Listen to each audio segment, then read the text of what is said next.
उसमें हम देखते हैं फैमिली क्या होता है। It refers to or more individual who depend on another for emotional, physical and financial support.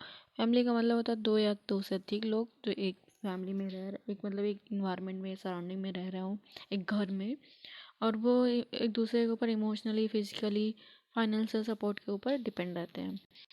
Family planning क्या होता है? Family planning to regulate the number and spacing of children, जिसमें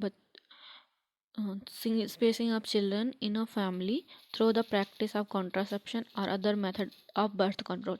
through the birth control के method से जो babies का number है, children's का नंबर है, उनको एक मेंटेन करके बैलेंस करके रखना, that is the family planning. Use of contraceptive या कोई भी अदर मेथड से यूज़ करके हम कर सकते हैं। फैमिली प्लानिंग मेथड क्या होता है? Definition: A way of thinking and living that is adopted voluntarily upon the basis of knowledge, attitudes and responsible decision by individual and couples in order to uh, health promote the health and welfare of family group, thus they contribute effectively to social development of country। एक method के through, मतलब by contraception method के through या कोई भी birth control method के through, जो भी है फैमिली को, एक इंडिविजुअल को कितने बेबीज़ करने चाहिए, कितना स्पेसिंग करना चाहिए, वो सारी चीज़ें होती है फैमिली प्लानिंग का, जो कि हेल्थ को प्रमोट करे और सोसाइटी के वेलफेयर में कंट्रीब्यूट करे। कंपेयरिंग इफेक्टिवनेस, ये आईयूडीज़, ये सारे कॉन्ट्रासेप्टिव डिवाइसेस हैं जो भी, ये लेस इफेक्टिव टू, नीचे से less effective to more effective में कंपेयर किया गया है।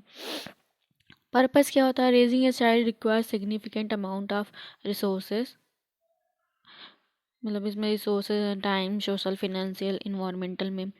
Planning can be help assure that the resources are available to improve the health of mother and child, mother और चाइल्ड की हेल्थ को इम्प्रूव करना। Helping to prevent the HIV and AIDS, HIV और ads को prevent करना।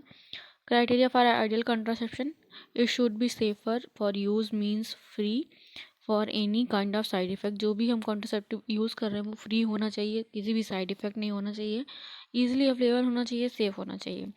It should B reliable होना चाहिए। It should be easier to administration and convenient, जो भी हम यूज़ कर रहे हैं ईजिली हम यूज़ कर पाएँ और कन्वीनियंट होना चाहिए। कॉस्ट इफेक्टिव होना चाहिए। It should B culture feasible and acceptable, जो भी हमारी कल्चर सोसाइटी में एक्सेप्ट कर सके। मेथड क्या होते हैं? फर्स्ट है स्पेसिंग मेथड। स्पेसिंग में आता है नेचुरल एंड बैरियर। बैरियर में आता है physical barrier method, chemical barrier method, intrauterine devices, hormonal method, post conceptual method, ये होता है। तो टर्मिनल मेथड में आता है vasectomy and tubectomy. First spacing method देते हैं help in a prevention of pregnancy as long as they are use, मतलब कि प्रेगनेंसी को प्रिवेंट करना जितना हो सके। These method can be help in a timing spacing of pregnancies, prevent the unwanted children। This method is a temporary method, ये temporary method है, और हमें एक बेबीज, दो बेबीज के बीच में कितना गैप होना चाहिए वो हम, that is the spacing method। Natural method में, natural method do not involve in use of any of man made devices। जो भी है नेचुरल, बाई नेचुरली होगा, उसमें हम कोई भी डिवाइस यूज़ नहीं करेंगे। and these methods are useful for timing and spacing of pregnancy। Coitus interruptus या withdrawal method, in this method the penis is withdrawn from the vagina before ejaculation। जो भी पेनिस है उसको वजाइना से eject कर निकाल, इजेकुलेशन के पहले ही निकाल लेना बाहर। This way semen is prevented from the entering of uterine cavity. इस मेथड से हम जब भी इजेकुलेशन होने वाला उससे पहले भी निकाल लेंगे तो जो स्पर्म है वो अंदर नहीं जाएगा यूट्राइन कैविटी में। Pregnancy does not take place, pregnancy नहीं होगा। Penis is withdrawn and ejaculation take place outside the vagina. This method is called coitus interruptus और विड्रॉल मेथड। ये मेथड को हम कॉइटस इंटरप्टस या विड्रॉल मेथड कहते हैं। मेरिट्स क्या है? इन्वॉल्व नो कॉस्ट, इसमें कोई भी कॉस्ट इन्वॉल्व नहीं होता। Does not require any devices, कोई डिवाइसेस की ज़रूरत नहीं थी। सेल्फ कंट्रोल मेथड और डिसिप्लिन होना चाहिए। डिमेरिट्स क्या है? Require great deal of self control होना चाहिए and thus failure rate is very high, इसके फेलियर रेट बहुत हाई हैं। Slightly delay in withdrawn can lead to pregnancy, अगर इजुकेशन यूट्राइन कैविटी में ज़्यादा तो प्रेगनेंसी होने के चांसेस हो जाएंगे। Safe period method, based on based upon the process of ovulation and menstrual cycle, which helps to determine the safe period when coitus can be done. Unsafe period coitus can avoided to prevent pregnancy. safe period होता है after menstruation and after ovulation के period में जो भी intercourse किया जाता है तो प्रेगनेंसी होने के चांसेस कम होते हैं. इसके मेरिट क्या है? Does not require any man made devices. इसमें कोई डिवाइसेस नहीं होती है. डिमेरिट्स क्या है? Require self control by the partner during the highly unsafe period. Unsafe period में नहीं करना है, सेल्फ कंट्रोल होना चाहिए.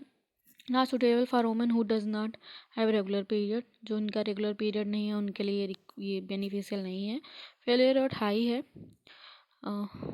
ये दिया हुआ है जैसे कि उसको फर्स्ट को हो रहा है मेंस्ट्रुअल साइकिल तो 4 तक होगा तो इसमें जो सेफ पीरियड होगा 5, 6, 7, 8, 9, 10 तक सेफ पीरियड होगा. बाकी 22 तक 11 से लेकर 22 तक सेफ पीरियड नहीं होगा. फिर 23 से 1 तक या 2 तक अनसेफ सेफ पीरियड होगा. फिर 2 का अगर उसका मेंस्ट्रुअल साइकिल आता है तो फिर यही हो जाएगा, वहाँ से सेफ पीरियड स्टार्ट हो जाता है. अब्स्टिटेंस क्या होता है? It is involve the complete avoidance of sexual cohabit. ठीक है.